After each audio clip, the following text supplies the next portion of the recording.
they never call a man bossy. So it's like a man who takes charge is competent, that's good. But then when a woman does it, it's like, oh, you're bossy. Yeah. I was always called bossy growing up. Like, you're so bossy, Eliza. You're always moving people around and telling them what to do. And I'm like, why, if my brother does it, is he a good leader? And now when I do it, I'm bossy. Hi, I'm Emma Zareen, your host and a 16-year-old engineering student, policy enthusiast, and hopeful future STEM school survivor. Welcome to She Persists. Before we dive in, I just want to take a second to say how grateful I am for each of you. Every listen and every bit of support genuinely means the world to me. When I started She Persists, it started as a little dream to share real stories of young girls in STEM who are challenging norms, finding their place, and inspiring change. Seeing that idea come to life has been so rewarding, and honestly, it's just the beginning. If you've been enjoying these conversations, I'd love for you to be a part of our community by following this podcast. It's one of the best ways to help us grow, share even more incredible stories, and connect with a wider audience. And I hope the conversation doesn't end here. I hope you carry these stories with you and let them be a constant reminder that your voice truly makes a difference. Today on the She Persists podcast, I'm sitting down with two juniors from Purdue University. Keira Morrin is studying electrical engineering and has interned with two major firms in the power and transportation industries. She's also traveled to Rwanda to help implement a water distribution system and is now leading Purdue's Engineers Without Borders chapter as co-president. And we have Eliza Thurs, who is studying biomedical engineering. She spent the past year designing her own research in a lab studying how human lung tissue responds to the mechanics of breathing. Outside the lab, she is also co-president of Purdue's Engineers Without Borders chapter and is leading a team to build a portable shower for a community partner. So with that, let's get into it. Here are the presidents of Purdue's Engineers Without Borders chapter. Keira and Eliza, welcome to She Persists. I'm so excited to have you guys. Thanks so much. We're excited to be here. Yeah, we're really excited to get to talk with you. To start, Purdue engineering definitely has a reputation of being very intense and rigorous. So what has your guys' experience been being a student so far at Purdue? Definitely the transition between high school and college was a little tough for me. Kind of that initial, probably the first 6 weeks of freshman year, you feel like you're literally drowning. You have so much work and your first cycle of midterms, it's just such a different environment to be testing in and independent study and kind of not having the same resources that you're used to.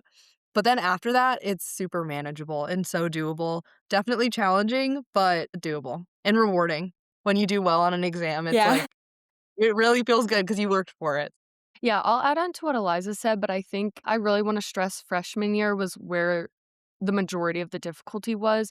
I think a lot of kids come into Purdue and they're excited to, go into a good engineering program, get into their collegiate academic career. And I found that I went from being successful in high school to feeling like I was crashing and burning, which again, that's just the reality for a lot of freshmen. And it happened, but I honestly could not be more happy with my choice, to come here, just honestly for the school environment, but also just, they call Purdue grit for a reason. I feel like the school really molds you into a good engineer and a problem solver and just to be a resilient person. And also just the opportunities, but just having such a big public school and so many connections, Yeah. Again, it's really transformed into a really good experience. Yeah. Absolutely. I'm still in high school, so I can't completely relate, but I can imagine how challenging it could be to transfer from high school to such an independent environment. Yeah. So yeah, that's amazing that you guys are there, and congratulations actually on getting into Purdue. That's awesome. Thank you. You're both in really different disciplines, electrical and biomedical. Is this the field that you guys always planned on being in, or how did you kind of end up here? I feel like I kind of have a long-winded answer, but essentially, again, I think I was kind of a nerdy kid growing up. I always really loved school, but in high school, I never really had a clear direction of what I wanted to go into. And once it started to get to junior year, I guess I started to kind of worry about it because I had these good, big aspirations to do something great and go to a great school. But again, I didn't know if I had a clear passion. but I took an environmental class in high school, and it, like, was over the span of 2 years, and we learned about things like water issues and the water crisis and food crises and stuff like that, and my teacher kind of pointed out to us, "These are engineering issues," or, "These are, like, infrastructure issues." So that's what fully, kind of funneled me into going the route of an engineering degree. So at Purdue, everyone who goes for engineering, you spend your first year just simply in first year engineering. So you have the year to kind of decide what you want to go into. Honestly, I explored a lot of different options. I think I'm still kind of trying to find my niche, but I really appreciate getting to be around some BMEs, some biomedical students in EWB because we have a lot of them. And I think electrical stuff is largely like the basis of BME. So I'll let Eliza talk about hers, but I'm kind of exploring the different, Yeah. opportunities or the different industries I can go into. Yeah, that's awesome. Yeah. I always kinda knew that I wanted to go into engineering. My mom is a dentist, and so I also kind of knew that I wanted to work in healthcare, and I've always had a real affinity to, like, medical devices and, like, how things work, so when she would get new equipment, I would love to go in and have her, like, test it on me and, like, explain to me how it works and the mechanics of things. So I knew from, like, probably 7th grade that I was gonna go into engineering, and I kinda similarly to Kira, I'm, like, pretty nerdy, like, I was always really good at math and science, I loved doing well in school, and I loved going to school, so, the kind of, like, fear of going to school for, like, engineering and, like, that reputation that we were talking about of Purdue, like, it kind of felt like a good challenge for me, I was, like, really excited about it. And then kind of like what Kira was saying, so first year engineering, I was exposed to a lot of different things through there too. And the really cool thing about BME is it's such a new major. I believe that the school has only been here for 50 or not even, I think 20 years. I think the first graduating BME class at Purdue was maybe 2000 or something like that, maybe 2005. So it's a really, like, new innovative major, and the curriculum is really awesome. They, like, update it every, like, 5 years or whatever to keep up with, like, industry and stuff, and Yeah. like Kira was saying, it's so applicable to so many different majors. It's electrical engineering is a big part of it, we talk a lot about biology, obviously. We talk a lot about, like, even, like, doing just mechy stuff and thermodynamics and, like, all that stuff, so I always kind of knew what I wanted to do. Yeah, that's awesome. Yeah, and I think it's really cool that, Purdue has you guys taking, like, the first year engineering so you guys can kind of explore. Agreed. Yeah, I think that's really cool that you can kind of, put your foot in different boats and figure out where you're best suited, but yeah, that's awesome. And it's also awesome because obviously there's so many engineers here, like, you meet so many different Yeah. people that you wouldn't have if you're immediately funneled into a major, like, ECE is a pretty big major and BME is a little bit smaller, but, like, I know so many engineers and we can all collaborate on those, like, fundamental topics of, like, thermo and, like, whatever. I think that them doing an FYE program is, like, so great. I love it. Yeah, and I think engineering is such, like, a collaborative, field, so it's like you can't really have one field of engineering without another, and it's just constantly building off of one another, so yeah, that's awesome. I'd love to hear each of your stories kind of individually now because what you're both doing is absolutely incredible. Ira, can we start with you? You had an engineering internship the summer after your freshman year. What did you do that first year that made that possible for you? Okay, I actually think about this all the time, and I love to talk to freshmen and like the FYE program specifically, and specifically the girls in that program, because I think that it's a really common misconception that it's impossible to get an internship after your freshman year. And Purdue has a great like women in engineering program. We do pretty well here in terms of like generally integrating girls into the engineering schools. I remember freshman year I was in the women in engineering program. We would go to monthly meetings, and I remember being told you won't get one, but it's fine, stuff like that. But I don't know. I think I've always kind of been an ambitious person, and I don't like to stray away from things just because I know it's gonna be a challenge or maybe it's unlikely for that to happen. I honestly, starting in the fall semester, I would put on my weekly to-do list because 'cause I'm a to-do list type of person, but I did 20 applications through LinkedIn every week, and I did that pretty much throughout the fall semester, maybe, like, from September till the end of the semester. And then I think that continued for a while in the second semester, spring semester, because it took a while for me to, hear back. I was applying to places as a freshman with essentially no experience. So I heard back from a few places. I interviewed at a few and I only got one offer, but it ended up being an amazing experience. I really feel like just getting kind of thrown into the deep end sometimes is the way to learn. But I don't know. I love to talk about this because I'm in a tech justice class right now. And we just started reading the other day about kind of like integrating women into STEM fields and engineering and how you'll hear a lot of times now, like the ratios are evening out. And even at Purdue, I remember being in our FYE classes, first year engineering, and, it seemed like they were generally split girls and guys. But I think a lot of times coming into college or an engineering degree or even a STEM degree in general, girls really, I don't know. I think there's kind of like a societal like confidence issue that you get like ingrained into your mind. And so I think that's one of the biggest things that I've grown over these past few years here, but those things, like, where I really push myself to, I don't know, put myself out there, go after things, be ambitious, it's really, like, grown my confidence. Yeah. Yeah, I think that's so important what you said about like not straying away from things just because you think they could be difficult for you to attain. Especially, I think some of the best things just come out of just putting yourself out there and kind of like taking that leap of faith and just hoping for the best. So, yeah, that's super cool that you were able to do that. But you went from WSP, where you were working in the power and energy group, and then you were working with Michael Baker International doing transportation electrical work. So, how did those two different experiences kind of go for you, and what did each one teach you? Yeah, so I would say that experience after my freshman year, it really took me out of my comfort zone, which for me is good. I think I don't do that enough by myself, so anytime I can have other people force me, like, out of my comfort zone or put myself in a situation to do so, it's a good thing for me.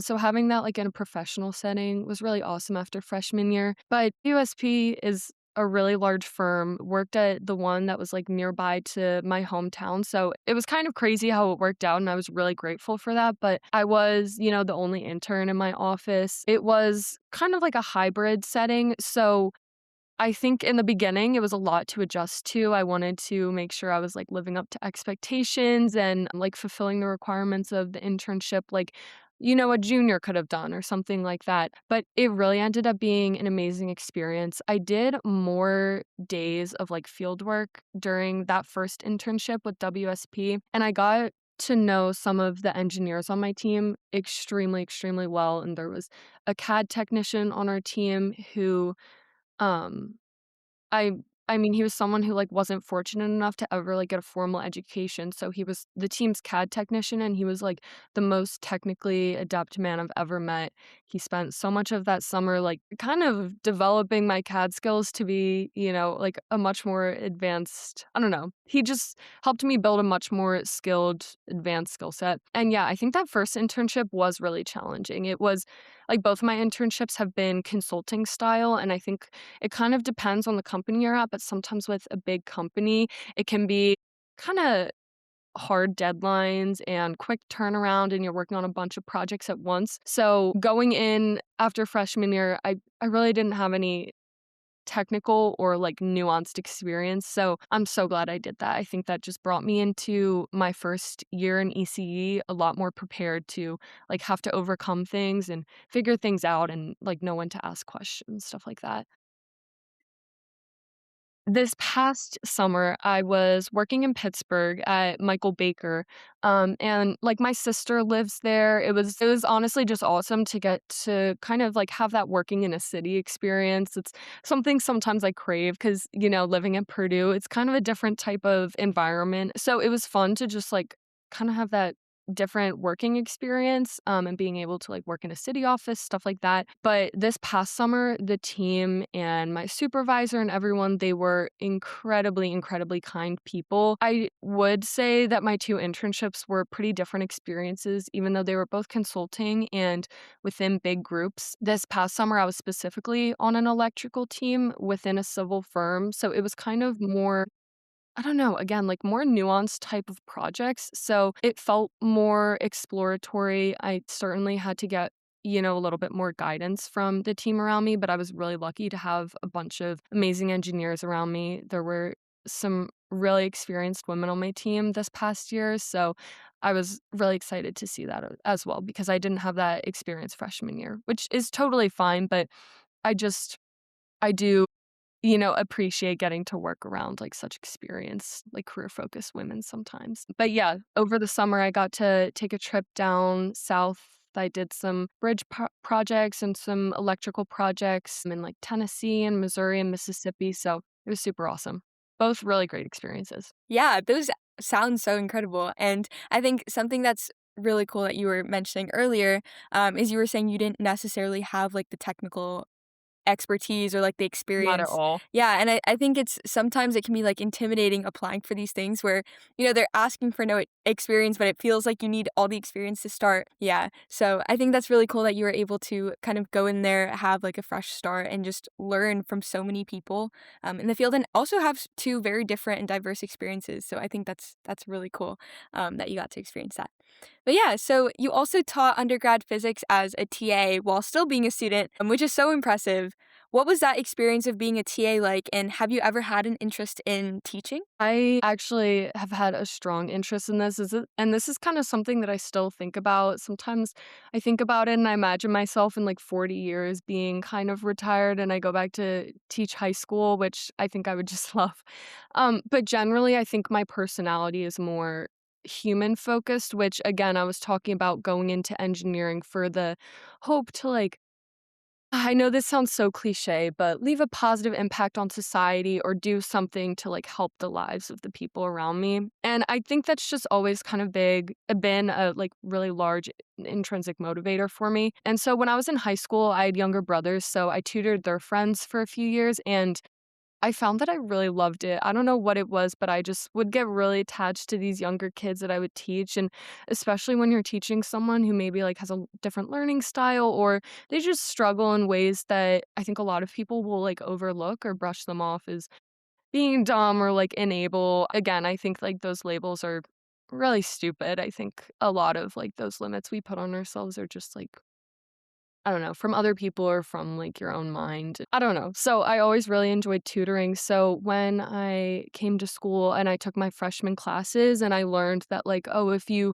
do certain things, you get certain grades in certain classes, you can apply to be a TA. So I thought about it for a few different classes, but I really loved the freshman physics class and I took a lot of physics in high school. So I applied and yeah, so I was a recitation TA. So I would essentially sit in these like 1 hour sessions for like a bunch of sessions a week and help the students go through their problems. And I loved it. Maybe I was a little bit too helpful. I wanted to make sure that people wouldn't leave the session without, like, knowing how to find the answer and stuff, but I don't know, I took a lot of pride in it, and I would love to pick that back up next year when I feel like my load is lightening a little bit. Yeah, junior year, I can imagine. Yes. Yeah, but I think that's really cool that you have, like, those 2 different interests of kind of working, like, in real world engineering and helping solve these big problems, and then also being able to teach people, which is super valuable, so I think that's really cool. But you're also a DCTC or Defense Civilian Training Corps scholar. For people who don't know what that is, what is DCTC and what inspired you to become a part of that?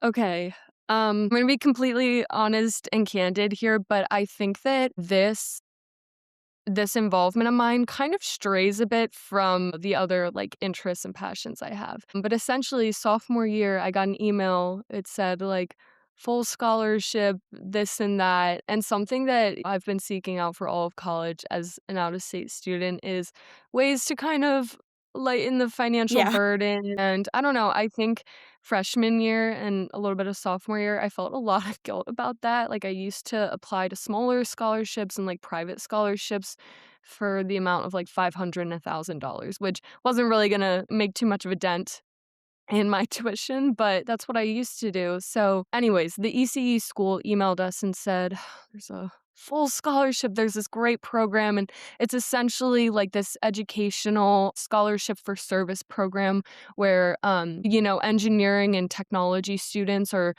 the DoD, or I guess the DOW now, is trying to learn a way to like streamline the process of getting new grads into the workforce and like into the acquisition force within the DOW. So what we do is we get a scholarship, which of course, it's been altered by, changes and stuff happens. But the program is essentially the same. You take a course each semester. It's kind of like, again, professional development stuff. But I'm just getting to kind of learn about a pretty different industry from what I've previously learned about. And then with that, you intern with a DoD or a DOW organization the summer before your senior year. So that's what I'll be doing this summer. And it's kind of just a way to expose new grads to like this type of work and, get them possibly interested for post grad. Yeah, I think that's so cool. I think, what I've gotten from these past few questions, you have a lot of diverse interests, and I think that's amazing. Getting to explore, so many different aspects and so many different fields of engineering, that's really cool. But if you had to say, what is one misconception about electrical engineering? That's a good question. Again, I think I feel really passionately about this, maybe specifically because of like the central ideas around your podcast. And I know that's kind of the general ideas we're talking about today. But also, again, I'm taking this technological justice class today, and we talk a lot about the kind of themes about like who's present in technology and like all these innovations that are coming around in these like technological fields. And I will say ECE is still one of the only disciplines that's the balance is like it's really off balance. We have like 15% girls. I think the culture maybe is like a little bit behind in EC, but I think the people are great overall. And I think there's a common misconception that because it's such like a technical field or discipline within engineering that it tends to be like so masculine, so male focused and male dominated, which may be the case for right now. But I think that I've seen a lot of girls doing great things within ECE, and I've also just been really pleasantly surprised since my sophomore year and my first year in ECE to see how well we all work together. And that's just something positive that I have to say about Purdue in general, is that I feel like everyone does a really great job of helping each other out and really trying to learn and like become good students and good engineers with each other. So I don't know. I would say that again, just because it's one of the like original like technical ones, it is seen as a difficult discipline, which is true, but that doesn't mean that like anyone should, feel any need to like stray away from it, Yeah, I I love guess. that. I love that, yeah. And you're doing all of this while co-running one of the biggest student organizations on campus. And Eliza, you're co-running the same organization, but your day today looks completely different because you're also very deep in research. So you're studying how lung tissue responds to the mechanics of breathing, which is something every person does about 20,000 times a day without even thinking about it. So how did that become something you were interested in studying? Yeah, for sure. So right now I'm actually on co-op, which is like a long-term internship. So I'm not currently doing this research anymore because it's like through Purdue. But how I got interested in research is I think that biomedical engineering as a whole is a very R&D focused field, especially our coursework. I feel like in BME really leans us towards like working in labs. I've always been exposed to lab stuff because my mom is a dentist, and so she was working in labs like all through dental school and whatever, and would always tell me about like all the really cool like microbiology things that she was doing. So I knew coming into school like that I really wanted to at least try that lab environment. So then, my sophomore year, I was part of like a mentees mentors program within BME, and my mentor was a part of a lab and was like, "We're looking for more help. Like, do you know of anybody who would be interested?" And I was like, "Me, that would be perfect. I'm really excited about this." And then I started in there in the Dr. Solorio's lab I think winter, and after that, it was just like amazing. I ended up doing surf the next summer, where I continued studying that. But yeah, I just really like lab work. Yeah, that's really cool. So, did you ever have to present this research to people who were kind of completely outside of your field who didn't necessarily have biomedical experience?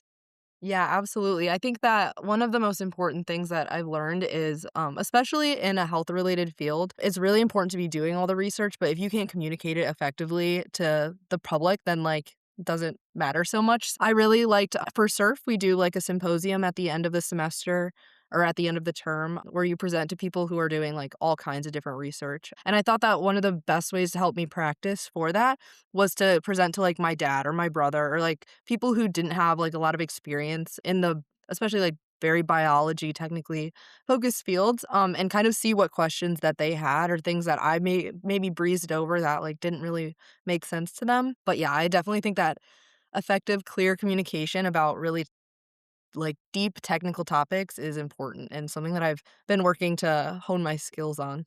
Yeah, definitely. And I think that, like we were saying earlier, engineering is just such an interconnected discipline that being able to communicate what you're doing in your specific niche is so important to someone in a different niche, but, when Exactly. you're still collaborating. So, yeah, I think that's really great. Exactly. It's like, yeah, in my research is obviously very biology heavy, but in order to like mimic the respiration, we had to do so much work with like ECE stuff. So all these engineers trying to like mesh together Yeah. can get a little complicated, but it's so important, so necessary. But yeah, Yeah, that's awesome. So, when you were doing this research, what would you say a normal day in the lab looked like for you? it really depended on the day. So one thing, I did a lot of work with cells. They can be a little unpredictable is what I'll say. So it kind of depended. Some days I would be in for, like, a long time, either staining cells or imaging cells, and other days I would just have to pop in and, like, look at them and be like, "Yep, they're not dead yet." Like, "That's awesome." Maybe change a media or whatever. But I worked a lot with, like, under hood with, like, aseptic techniques, so, like, making sure to keep things sterile, and then, yeah, like, a lot of imaging, I would say, but yeah. It Yeah, was really really cool to cool. learn those, like, lab skills. I really liked it.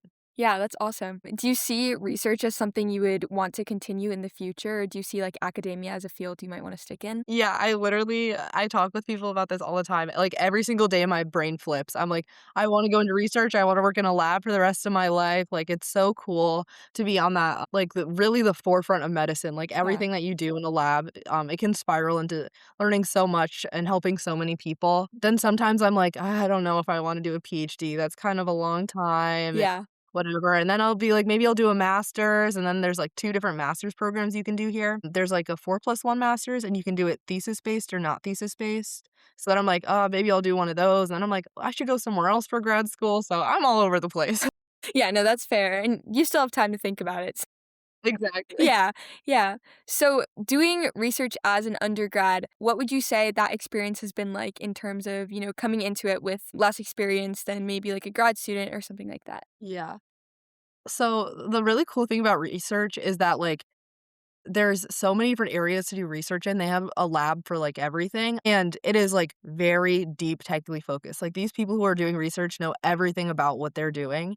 So stepping into that space is, like, very intimidating. You're like, "I have no idea." They're, like, throwing out these, like, crazy biological terms, and I'm like, I'm writing them down. I have to Google them later. So it's honestly, like, pretty intimidating, and you kind of always feel a little bit stupid because everybody in the room knows what they're talking about kind of besides you, because you've taken, like, 2 years of coursework, and these PhD students, especially if they're later in their PhD, have been working on this for, like, 5 to 8 years or, like, however long. So that was definitely really intimidating for me, and I felt embarrassed sometimes to be, like, asking questions, but eventually you just kind of, like, learn to, like, appreciate that and be like, you don't really wanna be the smartest person in the room all the time because then you're not learning anything. So I think it was a really important environment for me to, like, step into and practice, like, putting myself out there when I didn't know something, if Yeah, that I makes think sense. I think what you said is also really good that, you were scared to ask questions, but you were doing it anyways because you have to learn. And I think something that can feel intimidating is these people who are doing their PhDs, this is often like the topic that they want to spend the rest of their career focused on. Exactly. So like they focus so much on their time on it, and that's It's very really much what they want to do, and they know so much about it. And it can feel so scary to like walk into there with yeah, less experience and just feel like I don't know as much about this topic, but you're here to learn. So yeah, that's the important exactly. part. Yeah, but for this research, this topic specifically, what do you think it could do for real patients and like where do you think it could go? A lot of things that I would think about is so I dealt with it's like metastatic breast cancer. So cancer will start in one location and then go to another. And we did a lot with breast cancer. So I think that in general, women's health is so under researched and understudied. So understanding it and creating models that are more accurate to what are actually happening in the body is just really important. And like that foundational medicine that can then help to go on, if that makes sense. Yeah, no, But that yeah. totally makes sense. Yeah, that's really cool that you're doing that and you're also doing that research to focus on women's health. That's so important. Something that I keep coming back to as you guys are talking is, kind of the real world impact that you guys want to have with your work, which is something that you're doing through Engineers Without Borders. So I'd love to learn more about that. You're both leading Engineers Without Borders at Purdue right now, but you came up through really different sides of it. Your involvement in Engineers Without Borders actually look like week to week, and what are you responsible for like day to day? Yeah, I can start with this, but I guess I'll start by just giving a note that this has been one of the first semesters where instead of doing like a presidential and a vice presidential role, Eliza and I have really, really come into this like as a duo. And I think we would both give a similar answer that like it's been amazing. It's been, I don't know, we've been having a lot of fun with it. And I think a lot of people join this organization young, like kind of when you come into Purdue. And then you just fall in love with the organization. It has such a good mission and like our university projects that we have going on, especially when you travel and get to like actually meet our partners. People really get so into the mission. So again, Eliza and I have both had different roles in the past, but now that we've kind of gotten to the presidential spot, like on a week to week, we have our meetings with our leadership team. We run like the weekly labs that happen on Wednesday nights where we have the whole group, which is around like 80 to 100 students, depending on the time of the semester and whether we're having new people join us. And then we also or I guess we participate in Engineers Without Borders as a course as well because Purdue, just another Purdue plug, but Purdue has this amazing program in engineering school called EPICS. It's Engineering Projects and Community Service.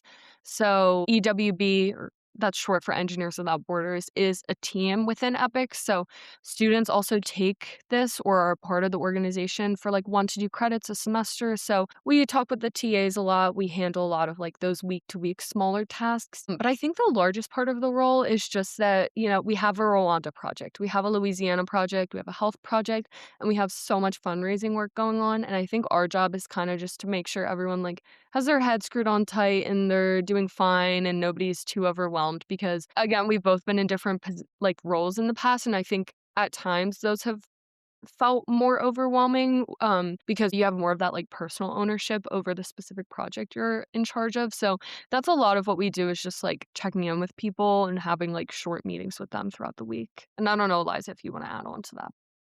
Yeah, I think Kira summed it up perfectly. Like, us doing it together has, I think, been so helpful, and that we have 2 brains kind of working on the same thing and double checking each other, which is really great for, like, all these small administrative stuff where, like, we're sending out emails, we're coordinating different things, and I think us coming up through different sides has made us a way stronger duo because I have a lot of more experience on, like, our Louisiana and health project, and Kira, worked on the Rwanda project for a while and then was treasurer. Is super familiar with, like, fundraising and stuff, so together, I think that we can really combat issues and, like, talk to each other about things that maybe we don't understand or don't understand all the, like, complex things about from our opposite sides. Yeah, I think, the co-presidency is just super important because especially Eliza, what you were saying about coming in through different sides, like giving yourselves different perspectives to just come in and like work together towards one common goal. That's Yeah. definitely that's awesome. Yeah, So, it's awesome. yeah. Well, Kira, you went to Rwanda as a college student to help build a water distribution system for a rural community. What did that actually feel like while you were there, and did that change anything for you in terms of how you saw engineering when you came back home? Mhm. I actually, as we're getting closer to May, which we do these trips annually in May, I'm getting really sad that I can't go back, which obviously these trips entail a lot more than like it's not a vacation. It's not a trip for personal reasons. You're not going just to say I went to Rwanda. And we also like we really stick away from like associating our projects or our trips with kind of the idea that people associate with like mission trips or mission work, stuff like that. Like these are work trips, and we truly partner with these communities and take these partnerships so close to heart. And we put so much work into maintaining them well and really building them up to be really good partnerships. But I am getting kind of sad that I'm probably not going to be back. And I've told my siblings we're going back one day because it honestly was just like such an amazing experience, which I know anyone would say that, but truly, like, I've been lucky, like, to travel with my family or go visit people, but it's been completely different. I've obviously never been somewhere like to Rwanda in the past, so I think for my personal interests, like, loving to, like, explore different parts of the world and learn about different cultures, and I've loved to, like, take different Spanish classes in the past, stuff like that.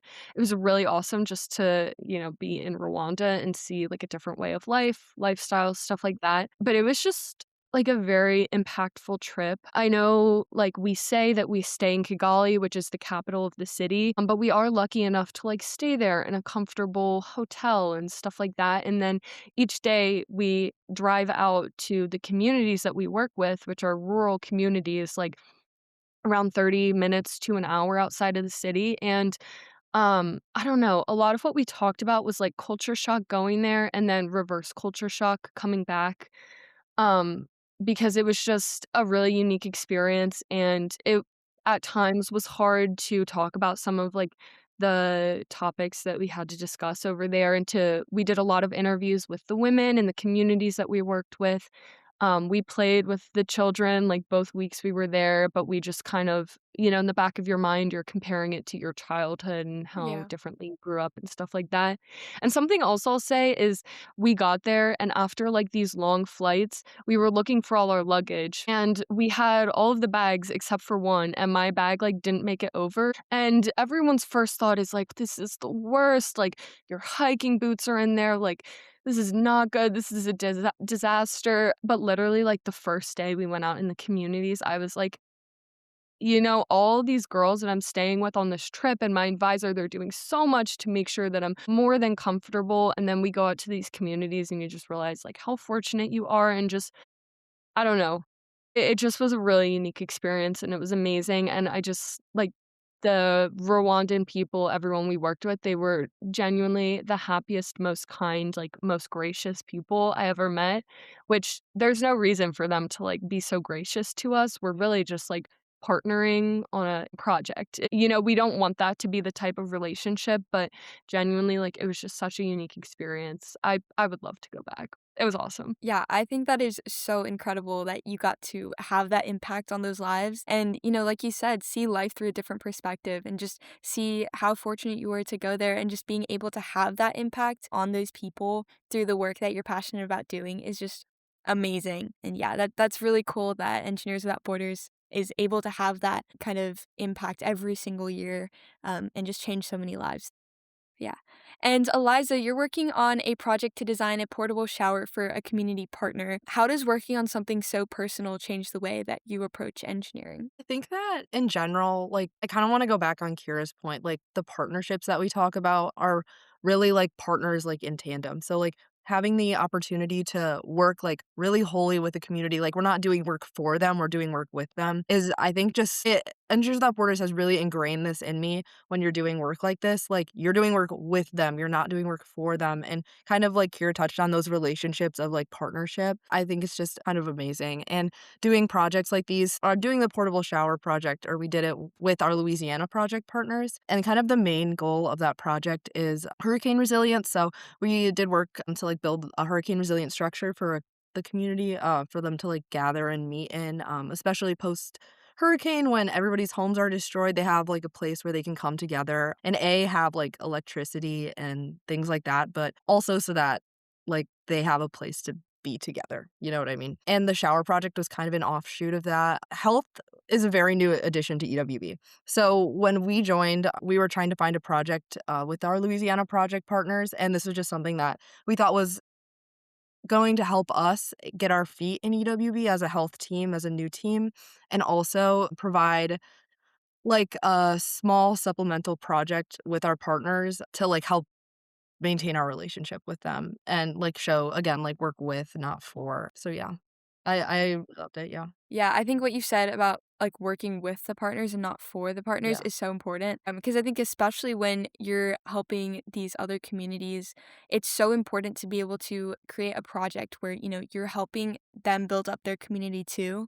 And it's not just like you go there for a short amount of time, you do your work and you come back, but like really leaving that like that idea of creating that lasting change and them being able to create that change in their own community too is, yeah, I think that's a really great idea to pass on. Yeah, it's really cool, and especially, something unique about our project with it being domestic is that we travel there every, like, about every semester, and because there's a lot less of a culture difference than with our Rwanda partners, like, we're really able to have, like, good connections with them, like, we would eat lunch together and, like, talk casually and, kind of be able to have a relationship outside of, like, the project too, in a way that's a little bit different than in Rwanda where there's so much cultural difference. Yeah, for sure. But has Engineers Without Borders changed what either of you guys want to do with your future career and what you want that to look like? I guess I'll say again, I think I mentioned this earlier, but I'm still like exploring my different interests, but I think career-wise, I've had a little bit of a difficult time throughout this past year feeling like, okay, I'm becoming an upperclassman and I'm not fully deciding. I don't have my niche yet, stuff like that. And so something that I've actually been exploring recently is like this Fulbright program. It's a large like kind of scholarship program. And the whole idea is like global exchange, cultural exchange, and you can either further your education like an international nation, or you can take like an English teaching position. But kind of like I think the hidden idea behind it that people don't really see at the forefront is that they really want to push you to culturally connect and learn about where you are and like meaningfully take part in the culture and the community you're in. And again, that is like that's something that I can't even say I ever put, like, thoughtful time or consideration into thinking before I joined EWB. Like, when I tell you, I think Eliza and I would both say this as well as a lot of the other EWB students who have been involved for semesters, but especially if you travel and do the preparation of travel and have all these conversations about, like, how to have an ethical partnership. It's like Rwanda, we spent so much time kind of studying the history of the nation and some of the more, like, sensitive topics that we would discuss. I think it was just such a valuable experience, and I feel like since I've been back, I constantly bring it up, and I wanna talk about it to all the people in my life. So that's what's guided me to, this, like, application process that I'm in now that I'm hoping to explore post-grad because I feel like it kind of will give me the opportunity to explore, like, the global applications of, like, my engineering education further before I kinda settle down, like, into my career here, but, I I I only have the most positive things to say about Engineers Without Borders. Kind of what Eliza said, it introduces so many ideas and conversations into your weekly life that you genuinely will never get in a regular engineering education, or just any education, and so I really appreciate it for that purpose. I think it, like, pushes people to seek out a more meaningful career in a way. Yeah, absolutely. Kinda going off of what Kira said, I mean, personally, I have really had tunnel vision on, like, the career I've wanted for a long time, kinda like I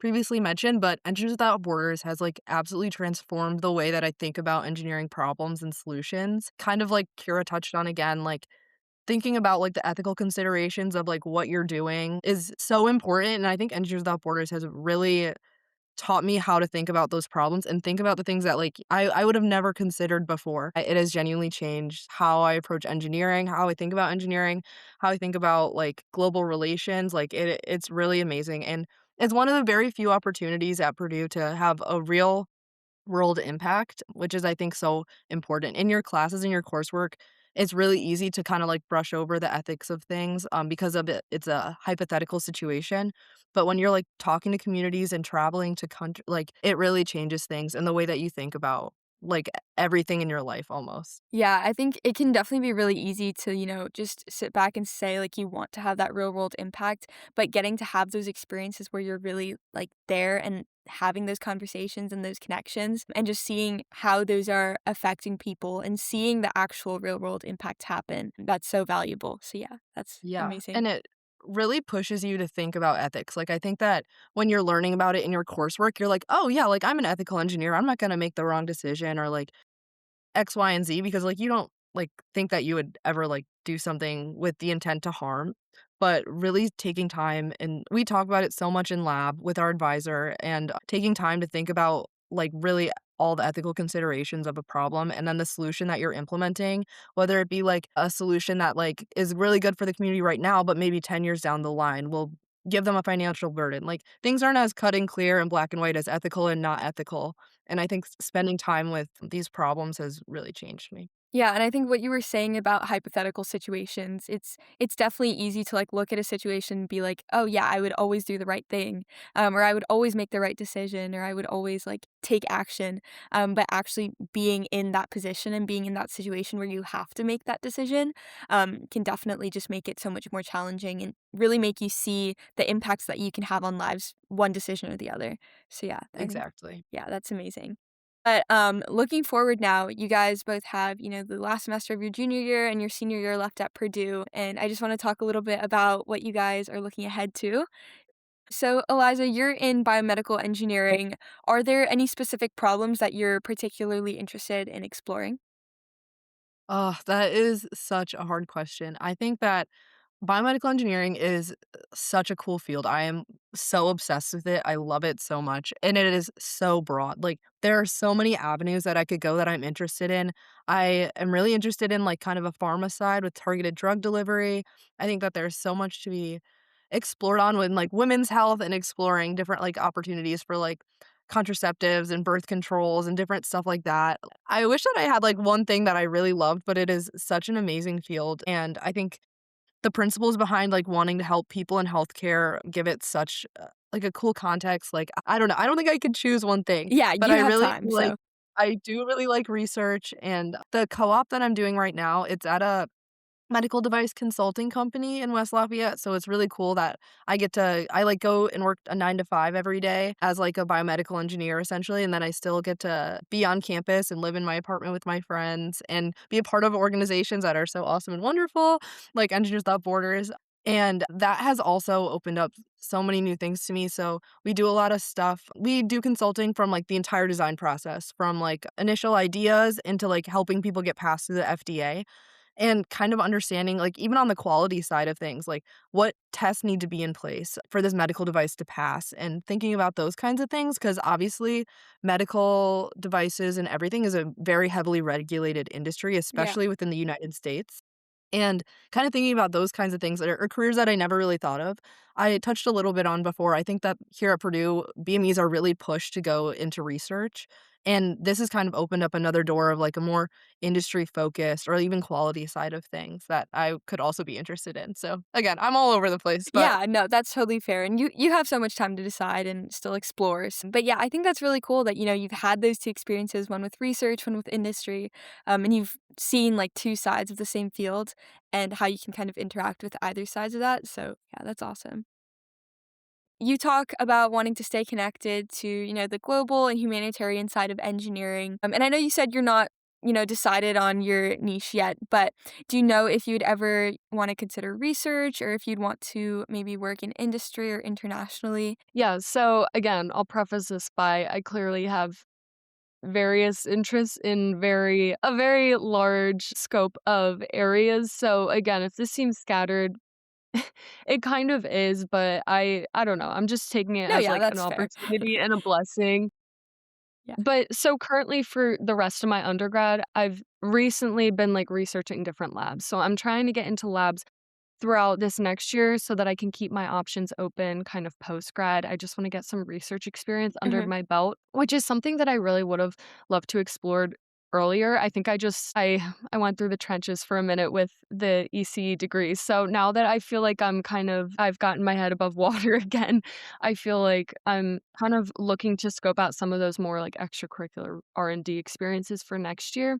But then this program that I'm, like, looking into and applying for, it would only be, like, for 1 or 2 years post-grad. I think it would be a great opportunity to, like, explore a lot of my personal interests while furthering my education, so it would really just be, like, for a master's program. But then once I'm back, I think I'll be into industry, and so, again, like, my past 2 internships were within consulting type of work, but then this summer through that DCTC program I'll be more in the, D side of things. I'll be doing a lot of like sensors testing, stuff like that on old, like different carriers and like naval transportation things, stuff like that. So I'm excited to see like where my interest lies this summer, but I definitely I'm excited for like what the future holds and kind of to like explore, the different industry options that, you Yeah, and know, same thing, you still have so much time to explore too. Next, I just have like a quick little rapid fire round. Just give me like your first thought, don't overthink it. But first, what has been your favorite class that you've taken at Purdue? Oh my gosh. My favorite class that I've taken at Purdue, oh my gosh. I would say I've taken so many cool classes. Okay, I'm gonna say last semester I took an intro to bioimaging class with Dr. Tong, and I am so obsessed with it. It was the coolest thing, and I think that we talked a lot about we talked about like the mechanics of ultrasound, X-ray CT, nuclear imaging, and MRI. And these imaging modalities are so insane. Being able to see like what's inside your body based like I don't know how people came up with this. Like I'm learning about it and I'm confused. I have no idea how they like take that. And Kira, this is even like a little bit ECE related. Like MRIs, I'm gonna give you like a short snippet. MRIs, it's like water molecules, and it's kind of based off like that density.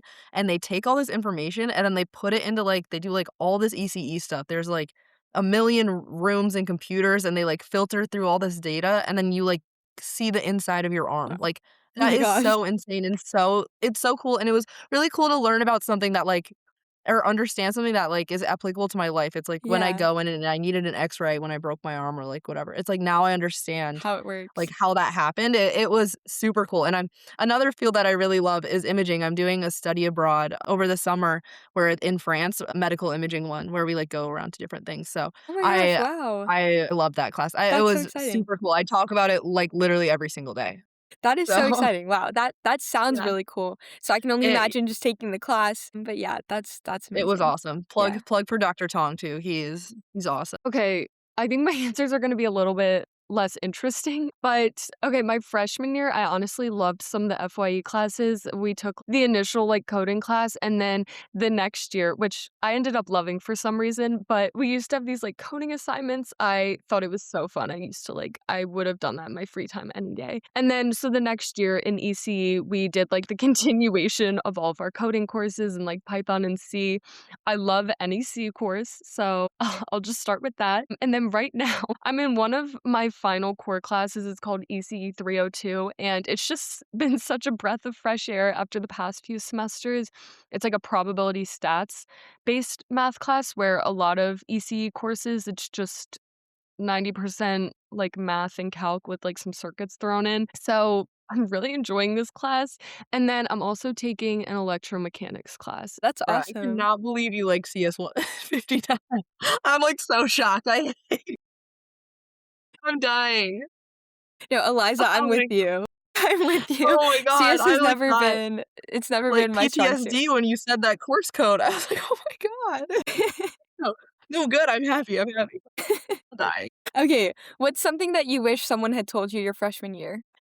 Decentering, like, school from your self-identity, I think, is so important, especially coming to a school like Purdue where it's like everybody here is so smart. Everybody here worked so hard in high school. Everybody here got all A's. Like, I think that I, again, really struggled. Like, when I took my first calc exam, I did not do very well on that exam. I did not. And I, like, was having, like, an identity crisis about it. I was like, "Maybe I'm not as smart as I thought I was. Like, maybe I can't do this." And I think that it took me a long time to realize, like, just because you didn't do well on this one assignment or this one exam or whatever, that does not make you a bad person. That does not mean that you're dumb. That does not mean, like, I think that that was a hard adjustment for me because I really did put a lot of weight in my character about how I performed in school. And I think that decentering that from my life and realizing that there's other things about me that are more important. And like Kira said, like, intelligence can be built up, but like there's so many other things about me that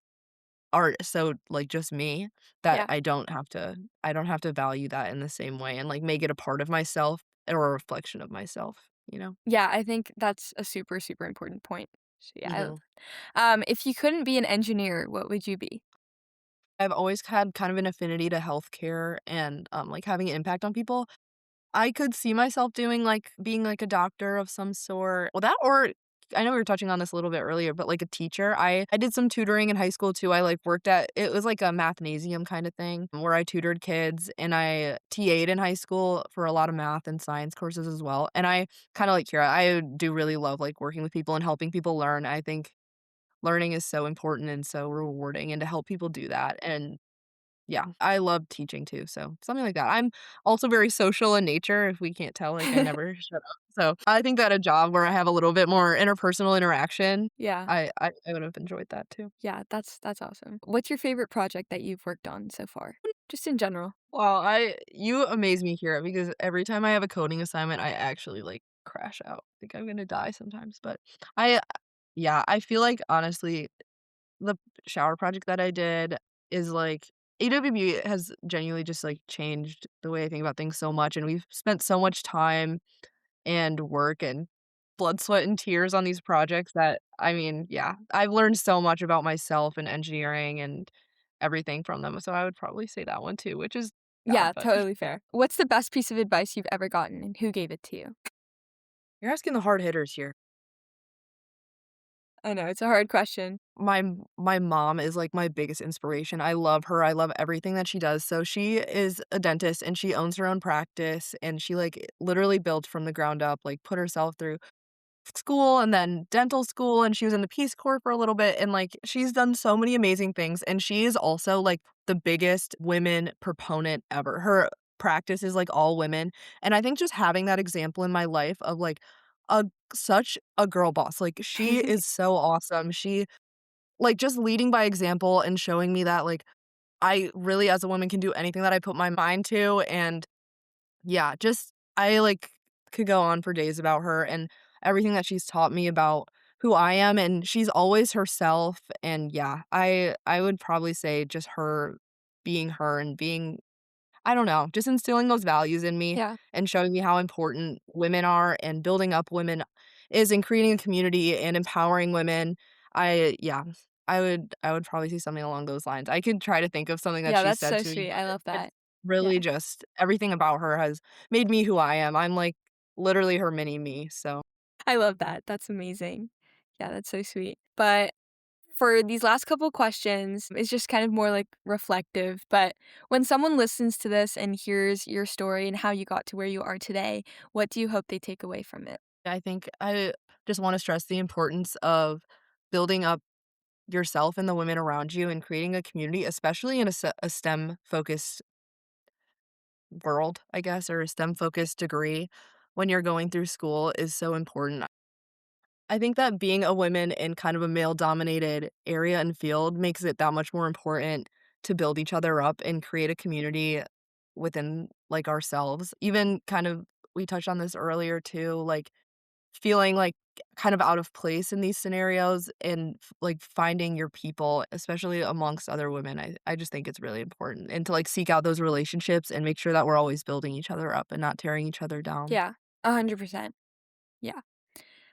What's one thing about being a woman in engineering that you wish more young girls knew? I think that, like, you can do it flat out, like, there's nothing to be intimidated by, like, you are just as smart and you deserve to be there, and I think really just that it's a pathway that's so attainable and so rewarding and to not, like, limit yourself. Yeah, yeah. Yeah, I think that's definitely something, all of us work through our entire lives is just building that confidence. And I think that's such a great message is that you deserve to be there just as much as anyone else. So, Yeah. yeah.